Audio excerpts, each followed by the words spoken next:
Good morning, everyone. Good Good morning, morning, sir. sir. Good morning, sir. Good morning, sir. Good morning, sir. Sir. Good morning, sir. Okay, good morning to all. Good morning, sir. Okay. Good morning, sir. Okay, good morning to everyone. चलो आज का पहला सवाल देखते हैं। थोड़ा ऐसे language को पढ़ना और फिर ट्राई करना। ये IIT एडवांस में पूछा गया है, ठीक है, लेकिन आप आसानी से कर लोगे। Number of particle,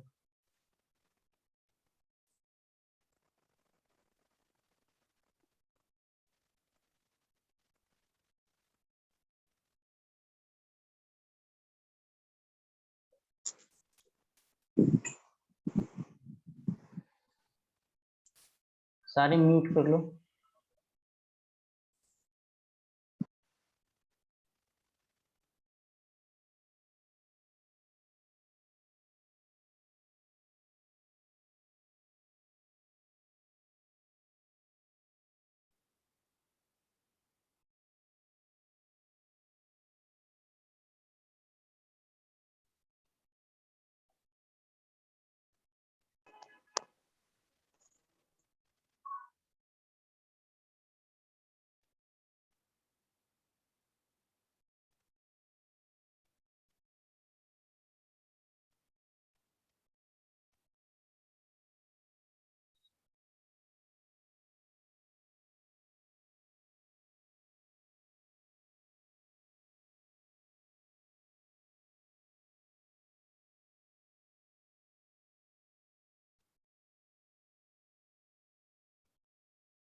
sir x का यूनिट क्या है?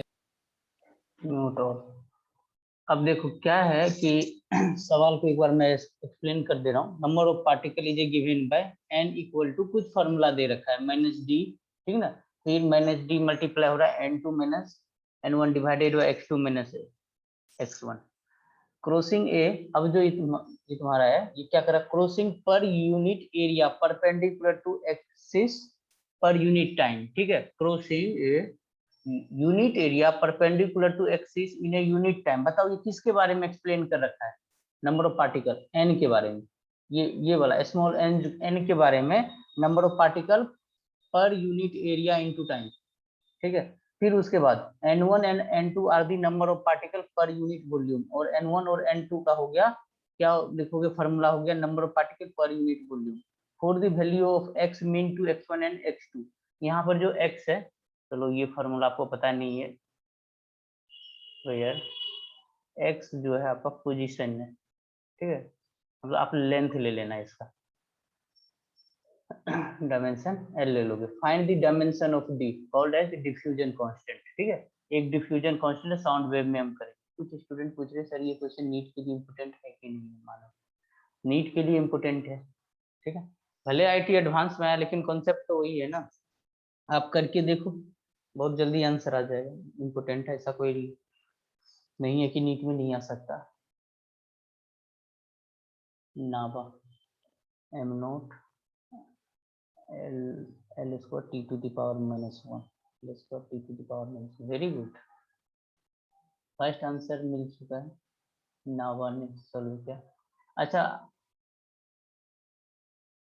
नावा तुम क्या करो, अपना आंसर सेंड करो तो मुझे, कैसे क्या व्हाट्सएप करो मुझे तुम अपना सॉल्यूशन।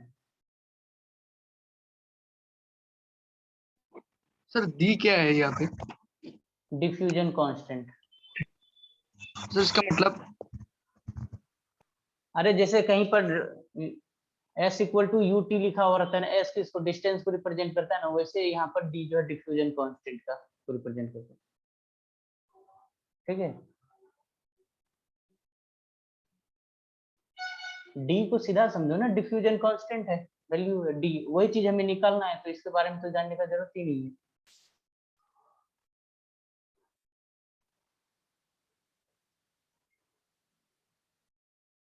इसका राइट आंसर ऑप्शन डी आएगा। ठीक है, आंसर डी आएगा,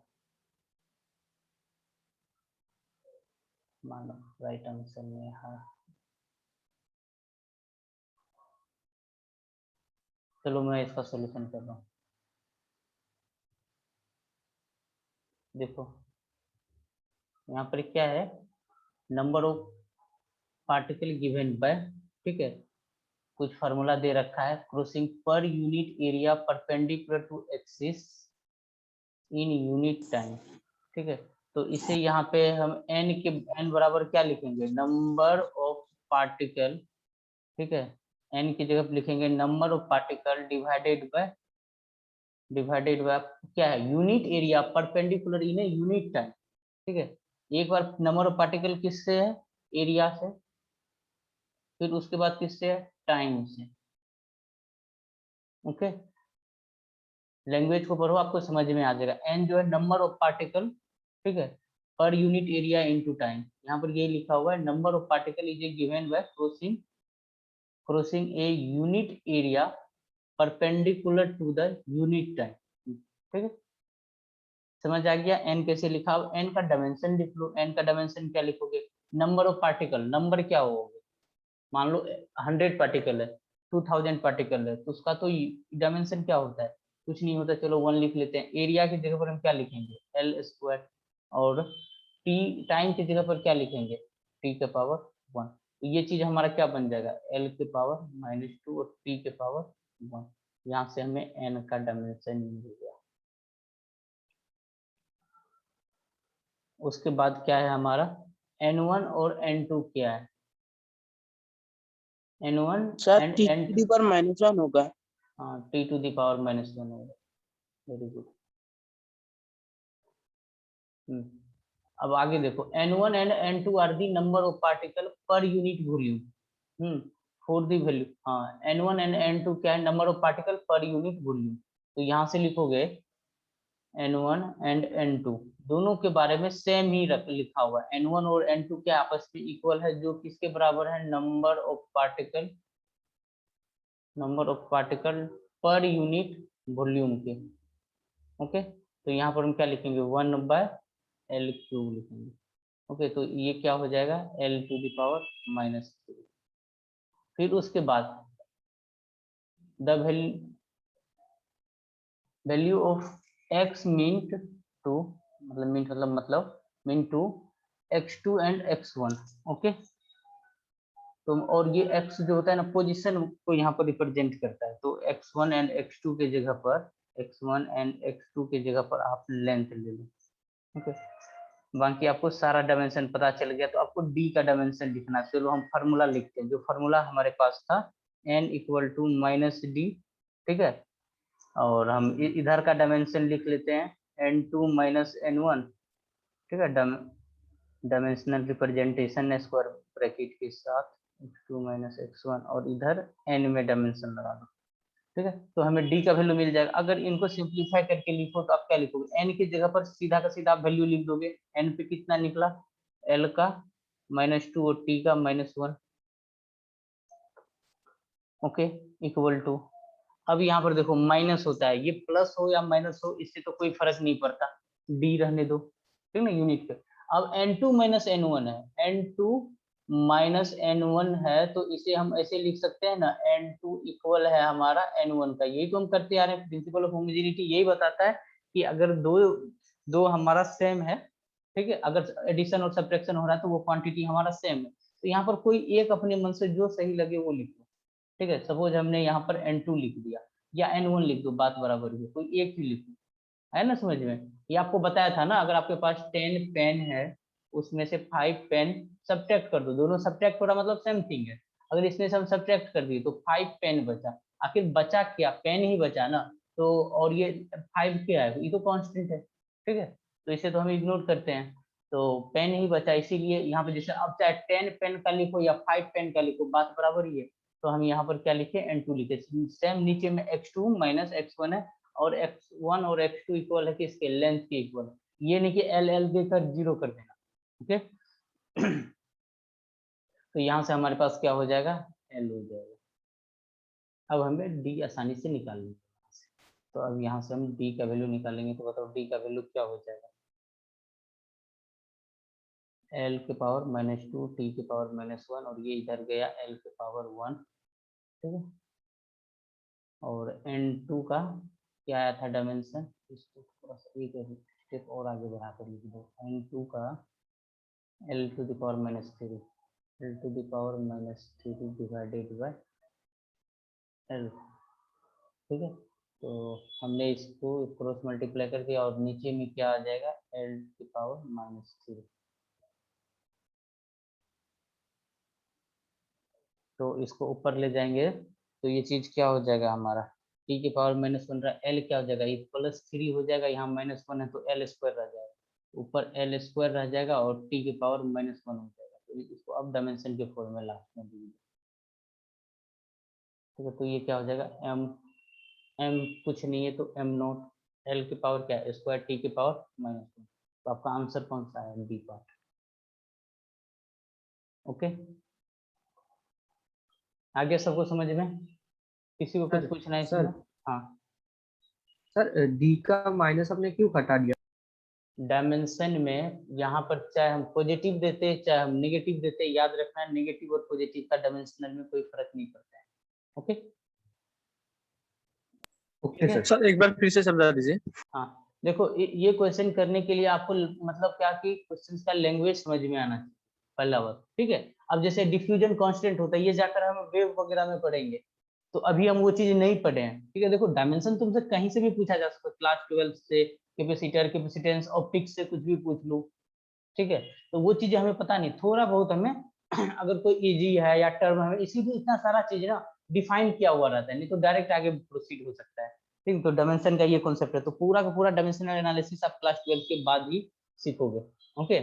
तो वो जहां भी हम स्टार्ट करेंगे, कोई भी चैप्टर स्टार्ट करेंगे, कोई भी नया क्वांटिटी आएगा, कोई भी फार्मूला आएगा, उसका हम यूनिट ऑफ डायमेंशन हमेशा निकाला करेंगे, ओके। ये हमारा हमेशा चलता रहेगा फर्स्ट चैप्टर से लेके लास्ट चैप्टर तक, ओके।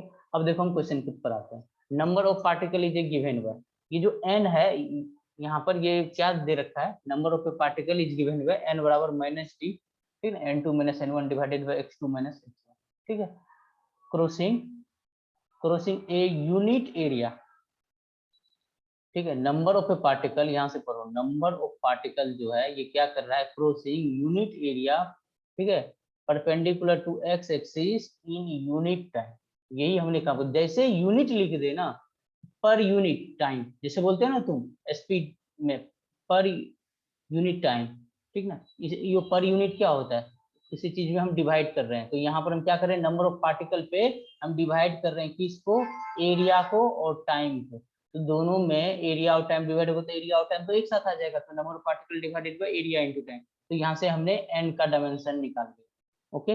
अब n का डायमेंशन निकालने के बाद फिर बता रखा है n1 और n2, n1 और n2 क्या है, n1 और n2 जो है number of particle per unit volume, ठीक है, number of particle per unit volume लिख दिया, तो यहाँ से हमें n2 का डायमेंशन मिल गया, ओके, n2 का डायमेंशन मिला, और x के बारे में बता रखा है कि x जो है रिप्रेजेंट कर रहा है x mean to x2 and x1। अभी आप x नहीं जानते हो, आपको मैंने x इसीलिए एक्सप्लेन कर दिया कि x जो रिप्रेजेंट कर रहा है ना वो पोजीशन को डिस्टेंस रिप्रेजेंट कर रहा है, तो पोजीशन क्या हो गया, लेंथ हो गया। ओके, तो ये लेंथ है, डिस्टेंस, ठीक है ना, तो ये लेंथ का हो गया। अब बाकी आपको सब चीज पता है, ठीक है। अब देखो n2 माइनस n1 करेंगे तो मतलब सेम क्वांटिटी में सब्ट्रैक्शन हो रहा है, मतलब सेम ही चीज है। तो आपको बताया था ना, जब आप एडिशन करोगे और सब्ट्रैक्शन किसी के साथ करोगे, यहाँ पे प्लस भी होता तो सेम ही होता, ठीक है। तो हम कोई एक ही लिखेंगे। अब x2 माइनस x1 है तो आप कोई एक ही लिखो, कोई फर्क नहीं पड़ेगा, सेम ही आंसर होगा, ठीक है। तो यहाँ पर वही काम किया, यहाँ पे n2 लिखा और यहाँ पे x2 और x1 का x2 लिखा, और जिसका यूनिट क्या होता है, लेंथ होता है, ठीक है। इसको हम ऐसे लिख सकते हैं, minus D n2 divided by x2, बात बराबर है। ओके, फिर आगे हमने प्रोसीड करके आंसर करते हैं। अब बोलो, किसी को कोई डाउट? सर क्वेश्चन बोलो। सर क्वेश्चन समझ नहीं है। हाँ, तुम्हें तो क्वेश्चन ही तुम्हें एक्सप्लेन कर रहा था। क्वेश्चन क्या है कि number of A particle is a given by, ठीक है, कुछ एक फार्मूला हमें दे रखा है, ये फार्मूला हमें गिवन है। Okay, crossing number of A particle per unit area, number of A particle is a given by, ठीक है, इतना गिवन है। क्रॉसिंग कर रहा है ये यूनिट एरिया, ठीक है, perpendicular to x axis in a unit time. जब भी आपको यूनिट लिखा रहे ना, unit number of particle is crossing a unit area perpendicular x axis in a unit time, इसका मतलब हुआ कि q n equal to number of particle per unit area into time. क्यों हुआ सर? अरे ये लैंग्वेज है, ये जो लैंग्वेज है स्टार्टिंग का यहाँ से लेकर यहाँ तक, ये तो यही चीज लिख रहा है कि n जो है हमारा, ये जो n है हमारा, ये n किसको बता रखा है, ठीक है, नंबर ऑफ पार्टिकल, ठीक है। अब यूनिट एरिया, परपेंडिकुलर है क्या? हाँ यूनिट एरिया, परपेंडिकुलर की अरे एक्स का एक्सिस, यूज क्या होगा? अब देखो यूज क्या होगा? यूनिट एरिया जो है ना, ये perpendicular to x axis means क्या हुआ यहाँ पे। अब देखो ये फॉर्मूला है जैसे कि हमारा किसका, वेव का, ठीक है, डिफ्यूजन कांस्टेंट वहां पे आता है। अब वहां पर तो आपको डिटेल में, अब इसके डिटेल में जाओ कि ये कैसे आता है, वो चीज तो हमारा काम का है नहीं यहाँ पर, ठीक है, ये चीज तो हमारा काम का नहीं है। तो हमारा काम का यहाँ पर क्या है, ठीक है, इतना डिटेल में जाओगे तो फिर इस क्वेश्चन को हम कर ही नहीं पाएंगे, फिर हमें वेव करना पड़ेगा, उसके बाद हम इसको कर पाएंगे, जो कि 11th के एकदम लास्ट में हम पढ़ेंगे।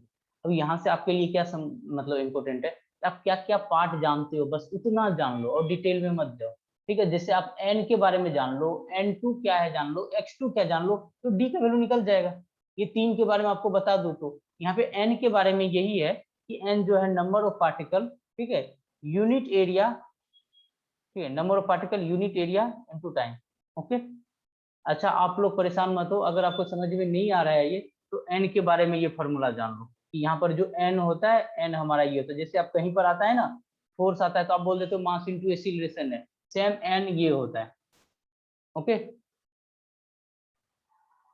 ठीक है, और ज्यादा डिटेल में इसे क्लास जब हम 11th के लास्ट में जाएंगे वेब में देखना, अभी के लिए इसे एज ए फार्मूला समझो। अब n के बारे में तुम्हें पता चल गया, n2 और n1 क्या है, n2 number of particle per unit volume है, और x किसको बता रहा है, पोजीशन का। तो अब क्या d निकाल लोगे, आसानी से निकाल लोगे।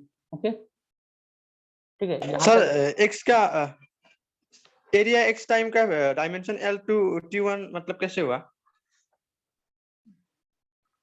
एरिया का डायमेंशन ये वाला कितना हुआ, एरिया का डायमेंशन कितना होता है, एरिया का डायमेंशन बताओ। एरिया क्या है, तो लेंथ इंटू विड्थ होता है ना, तो एरिया, जैसे तुम कोई भी एरिया बोलो, जैसे सर्कल का एरिया ले लो, ठीक है, पाई आर स्क्वायर, आर किसको रिप्रेजेंट करता है, डिस्टेंस को, और पाई क्या हो गया, कांस्टेंट हो गया, तो क्या हो गया, एल का स्क्वायर हो गया। या नहीं तो कोई स्क्वायर ले लो, उसका साइड ए है, दोनों को स्क्वायर करोगे तो उसका एरिया क्या हो जाएगा, ए इंटू ए, ठीक है, ए भी लेंथ, बी भी लेंथ को रिप्रेजेंट करता है, तो क्या हो जाएगा एल स्क्वायर। तो एरिया का तो एल स्क्वायर होता है, और टाइम का क्या होता है, टी होता है, तो ये ऊपर जाएगा ना, 1 डिवाइडेड बाय है ना, तो ये क्या हो जाएगा, एल के पावर माइनस। सर अगर रेक्टेंगुलर हो तो? हाँ, तो क्या होता है, लेंथ इंटू ब्रेड्थ होता है ना, यही करोगे ना, ऐसे एल क्रॉस बी करोगे, तो बताओ एरिया क्या हो जाएगा, एल इंटू बी करोगे। ओके, लेंथ किसको रिप्रेजेंट, ये एल जो है ये लेंथ को रिप्रेजेंट करता है तो ये भी एल हो जाएगा, और ब्रेड्थ भी किसको रिप्रेजेंट करता है, लेंथ को करता है, तो ये भी एल हो जाएगा। तो क्या हो जाएगा, एल स्क्वायर हो जाएगा। कोई सा भी एरिया लोगे ना तो एल स्क्वायर ही है। ओके, कोई सा भी वॉल्यूम लोगे सेम ही आएगा। ठीक है, ओके। हाँ सर। चलो अब okay sir. Unit and dimension के एकदम हम लास्ट में है। ठीक है, ये वाला कॉन्सेप्ट करने के बाद हमारा ये फिनिश हो जाएगा, और इसके ऊपर हम लिमिटेशन पर भी आएंगे। ठीक है, प्रिंसिपल होमोजेनिटी का क्या है लिमिटेशन, इसको हम लास्ट में देखेंगे। पहले हम देखते हैं relation between various physical quantity.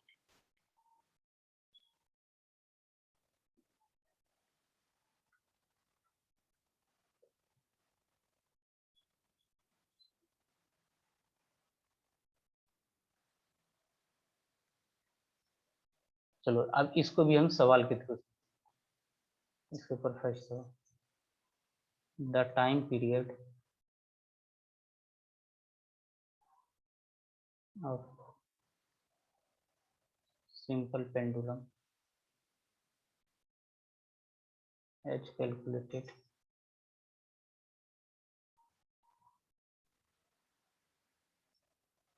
by a scientist was found to be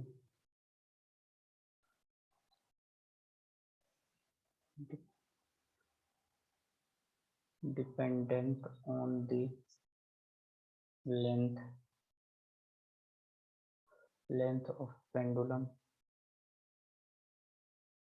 and acceleration due to gravity.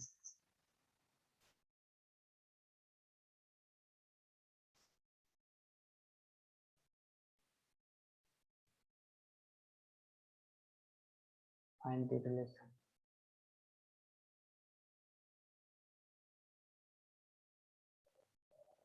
ठीक है,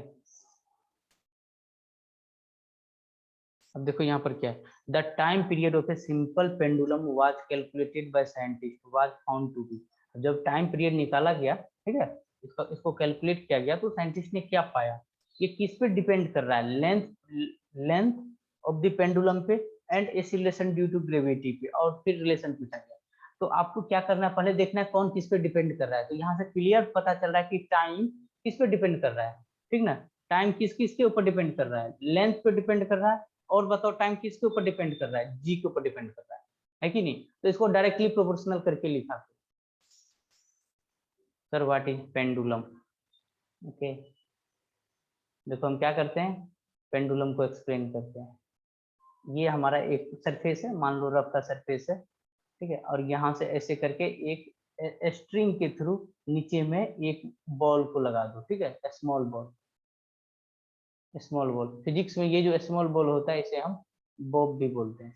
ओके, फिजिक्स के टर्म में यहाँ पे लटका दो, और इसको क्या कर दो, इधर से इधर की तरफ इसको आगे जैसे लेकर जाओगे इसे, ठीक है, ये कोई तो आपका थ्रेड है, ठीक है, अगर इसके थ्रू यहाँ पे लेके जाओ, फिर ये क्या होगा, इसको यहाँ पर छोड़ो तो फिर ये वापस जाएगा, फिर इस तरीके का ये मोशन होना स्टार्ट कर देता है। इसको हम क्या करते हैं, पेंडुलम बोलते हैं। ओके, तो यहाँ पर एक कोई पेंडुलम है, तो वो पेंडुलम किसके ऊपर डिपेंड कर रहा है, ठीक ना, पेंडुलम का जो टाइम पीरियड है वो लेंथ पे, इसके लेंथ पे डिपेंड कर रहा है, और एक्सीलरेशन ड्यू टू ग्रेविटी पे कर रहा है। Okay, acceleration due to gravity पे कर रहा है। तो डायग्राम बनाना इंपॉर्टेंट नहीं है, सीधा लैंग्वेज को पढ़ेंगे और इस तरीके से डिपेंडेंसी लगाएंगे। फिर उसके बाद हम क्या करेंगे, तो अब देखो क्या, पेंडुलम।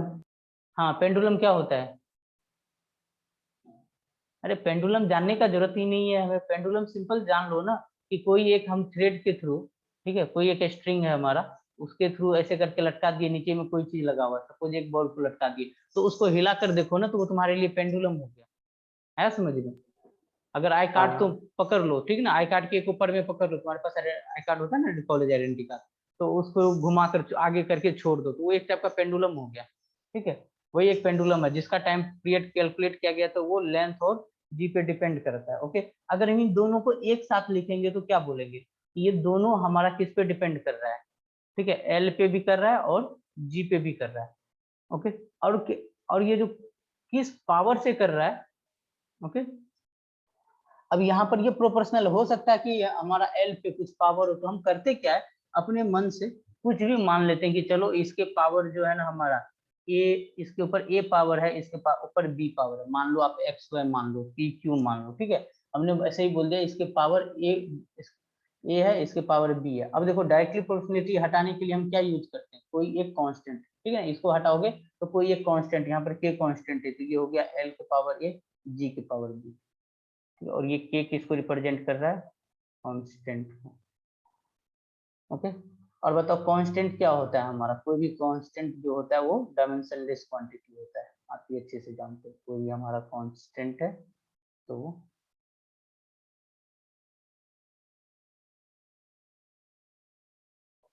Dimensionless quantity. अब आगे देखो, तो आप ऐसे लिख सकते हो T इक्वल टू के, ठीक है, L के पावर ए जी के पावर बी। अब बताओ यहाँ पे ये तो टाइम पीरियड है, टाइम पीरियड का डायमेंशन बताओ, दोनों जो जो हमें पता है सबका हम डायमेंशन लिखेंगे, इसका डायमेंशन क्या लिखेंगे हम, कैपिटल T इक्वल टू के, हमारा क्या है यहाँ पर डायमेंशनल कांस्टेंट है, इसको हम इसका कोई भी डायमेंशन नहीं लिखते। अब L हो गया, L का क्या डायमेंशन कांस्टेंट लिखेंगे, लेंथ, ठीक है, L कैपिटल L, इसके पावर क्या हो जाएगा ए। फिर G क्या होता है, एक्सीलरेशन ड्यू टू ग्रेविटी, क्या होता है acceleration due to gravity, L T to the power -2, इसका पावर क्या है B। ओके, कोई दिक्कत नहीं यहाँ तक, T प्रोपोर्शनल था L के G के, फिर हमने क्या कर दिया, दोनों को एक साथ लिख दिया और प्रोडक्ट में लिखा, ठीक है, और कोई पावर इसके ऊपर चढ़ा दिया, ठीक है। ये हम जब रिलेशन किसी फिजिकल क्वांटिटी में होता है, ये हमारा स्टैंडर्ड तरीका, ये हम करते हैं, ठीक है। अब आगे देखो, ये इतना आ गया। अब क्या करो, थोड़ा इसको सिंप्लीफाई करो, L के पावर यहाँ A है, और यहाँ पर अगर इसको ओपन करेंगे तो इसको ऐसे करके लिखोगे ना, L के पावर A लिखोगे।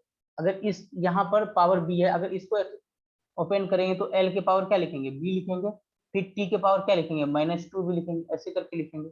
आप एक चीज जानते हो ना, ये तो स्टार्टिंग से हम देख रहे हैं, x के पावर A इंटू एक्स के पावर B हो, तो ये क्या हो जाता है, अगर सेम चीज के पावर डिफरेंट हो तो ऐड हो जाता है, a प्लस बी हो जाता है। अगर हमारा x के power a divided by x के पावर b है, तो ये क्या हो जाएगा, हमारा x के पावर a माइनस बी हो जाएगा। अगर वही हमारा x के पावर a इंटू बी है, तो ये क्या हो जाता है, हमारा मल्टीप्लाई हो जाता है, x a b हो जाता है। ओके, ये सब सारा कॉन्सेप्ट यहाँ पर अप्लाई होता है। तो यहाँ से हम क्या लिखेंगे, l के पावर यहाँ से a है, यहाँ से b है, तो हमारे क्या हो जाएगा, a प्लस बी हो जाएगा, होगा कि नहीं, ये हमारा L के पावर होगा। फिर उसके बाद T के पावर क्या है, T के पावर हमारा -2b है, और इधर हमारा T क्या है, ओनली T के पावर 1 है।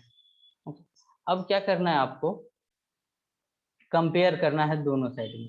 ओके, तो यहाँ पे लिखो compare power of LHS and RHS, ठीक है। अगर हम LHS और RHS का पावर कंपेयर करेंगे तो यहाँ से क्या लिखेंगे बताओ, इधर L के पावर क्या है, L कुछ भी नहीं है ना, तो L के पावर ऐसे करके अपने मन से 0 रख दो, तो क्या लिखोगे, a plus b equal to 0, और इधर से क्या लिखोगे तुम, -2b, टाइम को कंपेयर करोगे तो यहाँ टाइम का पावर क्या है 1 है, तो क्या लिखोगे, -2b इक्वल टू, सिर्फ हम पावर, टाइम का पावर, किसी डिफरेंट को L का पावर L से कंपेयर करेंगे, T का पावर T से कंपेयर करेंगे, लेफ्ट हैंड और राइट हैंड साइड, तो यहाँ से आ जाएगा -2b इक्वल टू 1, ठीक है। पहले हम क्या करते हैं, सेकेंड, ये इसको इक्वेशन 1 बोल दो, इसको इक्वेशन 2 बोल दो, तो 2 से आप आसानी से b का वैल्यू निकाल लोगे। ओके, तो b का वैल्यू क्या हो गया, -1/2। ओके, अब यही b हम इक्वेशन 1 में पुट कर देंगे, तो बताओ a का वैल्यू क्या हो जाएगा, a का वैल्यू क्या हो जाएगा हमारा -b, a का वैल्यू आ जाएगा -b, और यहाँ पर माइनस इंटू -1/2, तो ये क्या हो जाएगा 1/2। अब देखो आपका a और b का वैल्यू आ गया, अब हमने अपने मन से माना था, अब हमें पावर मिल गया। देखो हमारा क्या था, t इक्वल टू के इंटू एल के पावर a इंटू जी के पावर b, ये वैल्यू उठा के यहाँ पे डाल दो, ठीक ना, यहाँ पे रख दो। तो हम स्टार्टिंग में किए थे, वो क्या लिखे थे, t इक्वल टू के इंटू एल के पावर a और g के पावर b, तो ये वैल्यू यहाँ पे रखो। तो ये यहाँ पर क्या बोलोगे, k इंटू एल के पावर a, तो L के पावर a का वैल्यू आया है हमारा, a का वैल्यू आया हमारा हाफ, तो ए का वैल्यू हम हाफ रखेंगे और बी का वैल्यू क्या रखेंगे, माइनस हाफ। बी का वैल्यू हम माइनस, सॉरी बी क्या, जी, जी है ना, जी के पावर बी है, तो यहाँ से थोड़ा जी लिखना होगा ना। तो जी के पावर माइनस हाफ। ओके, अब देखो किसी चीज का पावर हाफ होता है तो क्या, जैसे हम यहाँ पे एक्स का पावर हाफ है तो इसे हम रूट एक्स भी लिख सकते हैं ना। अगर हमारा एक्स के पावर माइनस हाफ है तो इसको हम 1/√x भी लिखते हैं, ये जानते हो आप। तो यहाँ से हम इसको क्या लिख सकते हैं, k into root L divided by G की पावर माइनस हाफ है ना, तो ये नीचे चला जाएगा तो जी की पावर प्लस हाफ हो जाएगा, तो इसे हम रूट जी बोल देंगे। अब देखो दोनों रूट में है तो एक साथ लिख सकते हैं k√L/g। तो यहाँ से जो हमें टाइम पीरियड मिला ना, t इक्वल टू k√L/g मिला हमें, ठीक है। तो ये हमारा टाइम पीरियड का फॉर्मूला आ गया। अगर कोई यहाँ पर आंसर लिखता, अगर ऑप्शन इस फॉर्म में होता तो भी सही है। अगर मान लो एक स्टेप पीछे होता, आंसर यहाँ पर होता, बस ये वाला लाइन यहाँ डायरेक्टली प्रोपोर्शनलिटी के पर ही रहता। जैसे t डायरेक्टली प्रोपोर्शनल हमने क्या लिखा था, l के पावर a और g के पावर b। अगर ऐसे होता, ठीक है, यहाँ पर हमें हटाना नहीं था t को, डायरेक्टली प्रोपोर्शनलिटी को, तो यहाँ पर l इंटू a के पावर क्या आया हमारा, हाफ आया, और b के पावर g के पावर माइनस हाफ आया। तो इसको क्या लिखेंगे, t equal to √L/, sorry directly t directly proportional है √L/g, ठीक है, हम ऐसे करके लिखते हैं। दोनों सेम ही है। यहाँ पर अगर डायरेक्टली प्रोपोर्शनलिटी को हटाएंगे तो इक्वालिटी देकर हम k लगाते हैं। ओके, तो ऑप्शन दो डिफरेंट टर्म में आ सकते हैं, दोनों लगभग दोनों चीज सेम ही है।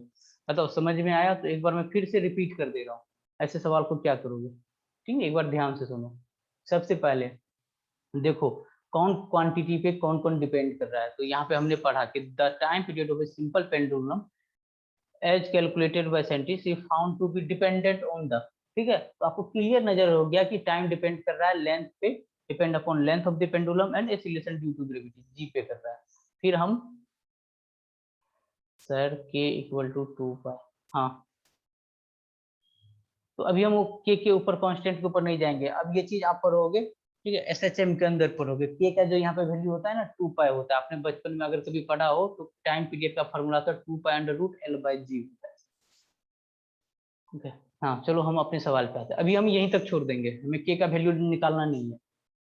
तो टाइम हमारा डायरेक्टली प्रोपोर्शनल है एल के, पावर का ऐसे है या क्या, एल और जी के ऊपर पावर का ऐसे है या हाँ सुनो, अब ये दोनों डायरेक्टली प्रोपोर्शनल है, जब भी हमें रिलेशन निकालना होता है, अब ये डायरेक्टली प्रोपोर्शनल है तो इसके आगे क्या कांस्टेंट वैल्यू होगा, ठीक है।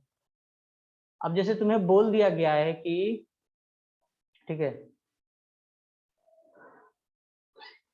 अगर मैं ऐसे ही एक एग्जांपल लूं, मैसेज आ रहा है सर, अगर इन्वर्सली प्रोपोर्शनल हुआ तो, हाँ तो उसको इन्वर्सली लेकर हम करेंगे ना, उसमें आपको लिखा रहेगा, यहाँ पे लैंग्वेज ऐसे भी हो सकता है, टाइम डिपेंड कर रहा है, टाइम डायरेक्टली प्रोपोर्शनल है एल के और इन्वर्सली प्रोपोर्शनल है जी के, ठीक है। तो वैसा सवाल आएगा, वेट करो, सारा कंफ्यूजन दूर हो जाएगा। अभी के लिए देखो, अगर देखो ये डायरेक्ट कोई चीज अगर डायरेक्टली प्रोपोर्शनल हो ना, तो हो सकता है कि उनका कुछ पावर में हो, और हो सकता है कुछ उसका कांस्टेंट वैल्यू हो, यहाँ पर कुछ साथ में कांस्टेंट वैल्यू भी हो, ठीक है। तो हम यहाँ जो पावर है ना, अपने मन से अगर एल, हम टाइम हमारा एल पे डिपेंड कर रहा है तो कुछ उसके पावर ले लो, ओके। अब जैसे जी का भी कुछ पावर लो यहाँ पे, और वो पावर क्या है हमें पता नहीं है, हो सकता है वो पावर 0 हो सकता है पावर का कुछ वैल्यू हो, ओके। तो देखो ए और बी हमने अपने मन से मान लिया ना, और देखो लास्ट में हमें ए और बी का वैल्यू मिल गया, ठीक है। और यहाँ पर जो कांस्टेंट होता है ना, ये के कांस्टेंट, इसका भी वैल्यू हमें मिल जाता है, ओके। आया समझ में, पावर कहाँ से आया आया, सर। हाँ ठीक ना, हमें अपने मन से लगा देना है उसके ऊपर पावर, ए और बी लगा दिया। फिर डायरेक्टली प्रोपोर्शनल इसको हटाने के लिए, इक्वालिटी के लिए हम के डाले, फिर टी इक्वल टू, ठीक ना, के, ठीक है, टी इक्वल टू के क्या है, मैंने डायरेक्टली प्रोपोर्शनलिटी को हटाया ना तो एक कांस्टेंट आया, ओके। तो वहां पर हमने के लिख दिया। सर ए और बी की जगह कोई कोई भी मतलब पी क्यू भी ले सकते हैं क्या, हाँ एनीथिंग, तुम्हें जो मानना है मान लो, ठीक है। ए बी जो भी तुम मानोगे फाइनल आंसर में उसका रोल होगा ही नहीं, देख लो ना यहाँ पर क्या लिखा हुआ, बस पावर तुम्हें निकालना था, वो x y z p q कुछ भी निकालो, उसके अकॉर्डिंग चलेगा, ओके, फिर हमने वो कर लिया। फिर देखो यहाँ तक मात्र एक लाइन अगर तुम ये लिख लेते हो ना, टी डायरेक्टली प्रोपोर्शनल इसके है, बाद में एक के लगा दो, ठीक है ना, एक कांस्टेंट लगा दो, कांस्टेंट का कोई यूनिट नहीं होता है, बाकी आपको सब एक्सप्लेन कर किया हुआ रहेगा। एक टी टाइम को बता रहा है, एल लेंथ को बता रहा है, जी आपको एक्सेलरेशन ड्यू टू ग्रेविटी को बता रहा है, सबका डायमेंशन लिखो और सबको एक साथ लिख लो। फिर आगे स्टेप में क्या हुआ है कि जैसे हमारा यहाँ पे सबको लिखा तो सबको एक साथ कर दिए, एल पर कितना पावर है, टी पे कितना पावर, मान लो आगे मास होता, मास पे कितना पावर, उसको करके लेफ्ट हैंड साइड और राइट हैंड साइड के पावर को हम कंपेयर कर दिए और हम दोनों का वैल्यू निकाल दिए और फाइनल जो भी हमने माना था जंक्शन, जैसे टी इक्वल टू के एल के पावर ए, जी के पावर बी और ए बी पावर दे दो और आपको नया फॉर्मूला मिल जाएगा। ठीक है, समझ आया? और इसके ऊपर और हम सवाल करेंगे तो और आपको बेटर तरीके से समझ में आएगा। ठीक है, तो नेक्स्ट सवाल करें, तो मूव करते हैं नेक्स्ट। बहुत ही सिंपल है ये। the density of a substance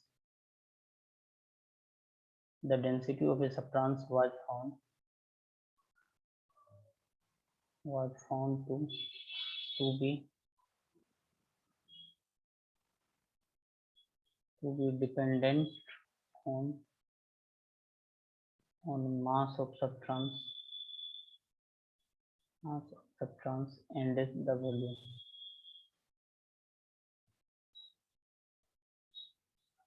volume. Displaced by it. What is the relation between them?